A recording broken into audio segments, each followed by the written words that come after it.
That's okay. Council, I'm sorry. That's all right. Councilman All right. I asked for it. No. Thank you, Toby. My name is Mark Weprin. I'm the City Council member for the 23rd Council District. That's south of the LIE for the most part to Jamaica Avenue. We have a large number of co-ops in my area as well. And this is a very serious issue.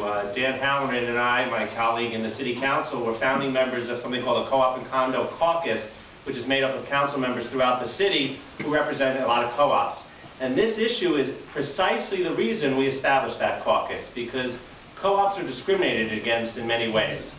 Because they are Class 2 properties and not Class 1 properties, there are a lot of places where you're treated like investors, you're treated like landlords, even if it's your primary residence and you're just a middle-class homeowner.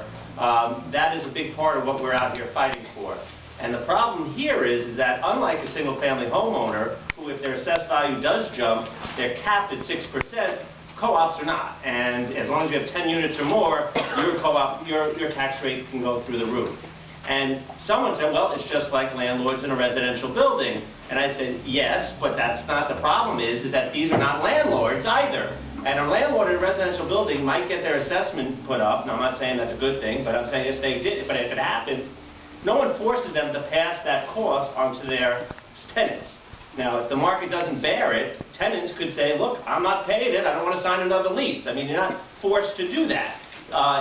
It does hurt the landlord, but they could try to pass it on to the tenants, or they could not. In a co-op, all costs are passed on to the shareholders. That's the nature of the co-op. That's our problems with the fights on water rates as well as everything else. One of the analogies I use with water rates is that the problem is that in co-ops, you know, there's one pig who makes everybody pay for it. It's like when you go to dinner and everyone goes Dutch, and the one guy orders the surf and turf, and you're sitting there eating, and you got to share the cost of that one guy who spent 4 times as much than the rest of you.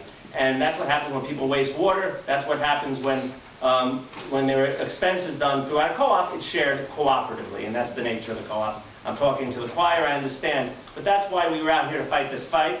And Dan and I have reached out to finance and the other elected officials, because we're going to tell them that this is unacceptable. And I don't know what aspect of the formula went wrong, but something has gone terribly awry.